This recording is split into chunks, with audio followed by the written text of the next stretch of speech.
Gilbert Pollard paints in oils and watercolors and has taught classes continuously since 1985. Her works, in both mediums, have appeared in numerous juried and gallery exhibits and are also in many private and corporate collections, and she is represented by galleries in Sedona and Phoenix, Arizona. Julie has been published in the Artist magazine, and she is the author of Brilliant Color from Northlight Books. For more information about her paintings and workshops, visit juliegilbertpollard.com. In this video workshop, Julie helps you understand the anatomy of water and how to capture the feeling of water through a variety of useful techniques so that you can create fresh paintings full of energy and movement.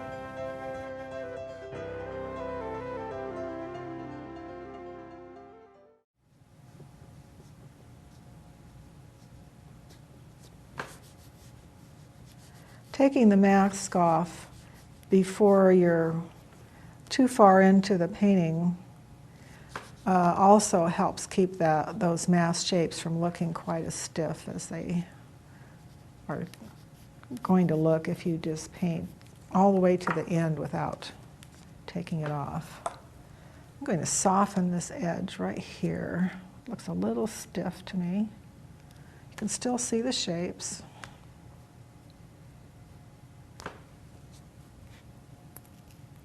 A little salt.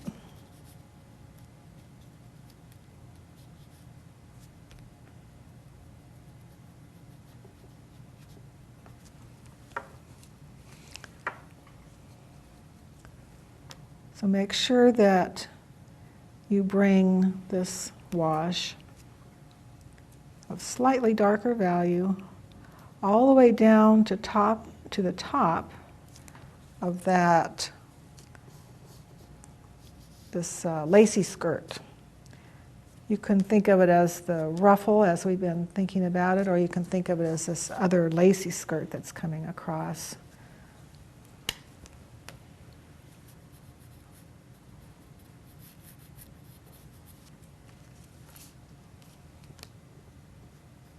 And we still have some splatters of frisket in there that will help that water to splash up.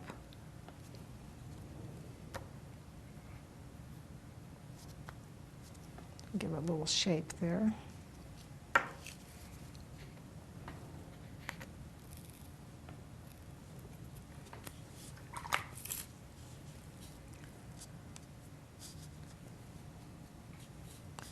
This whole area right here, and it's also very handy to have your non-painting hand pointing at the area that you're working on so you don't lose your place. It's so easy to lose your place, especially in a subject that's got this many little tiny shapes in it. I'm going to splatter just a little bit of that magenta in there just to give a little color scintillation. And I'm going to move across to here, and I'm going to splatter so that that leafy edge we had here, we can use down here for a splashy water edge. You get too much where you don't want it, you can usually blot it out. And if it doesn't blot right away, just wet it.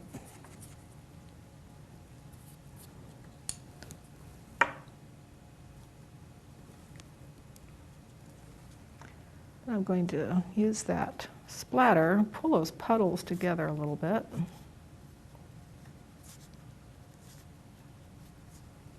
Keeping my eye on the reference material.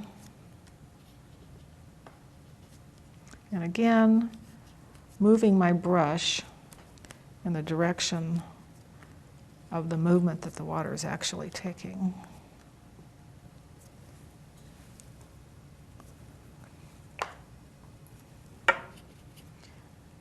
And one thing you should try is with a dry brush to practice what I'm talking about just on the painting. Move your brush in the direction of the water. This is all frothy, so you can kind of wiggle your brush around as it comes down, and then kind of go like so. really anything that it takes to give you the feeling of that water, so you understand not only the shapes intellectually, but to really get the feeling for it. And additionally, as wonderful as photographs are, they are no substitute for the actual thing. So I would really suggest to you that if this subject matter is a favorite of yours, as it is for me, that you go spend some time by a creek and just sit and watch it, try to internalize it. Watch it, draw it, paint it, listen to it. Because you'd really like to get to the point where you can paint it intuitively without having to figure it out intellectually to the extent that we're doing today.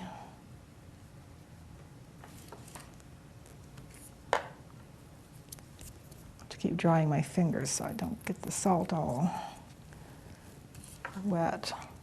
That needs to be not quite so linear in that area because that's the white water. When this is dry, I'll probably push this area back right here just a little bit more so we have some value contrast.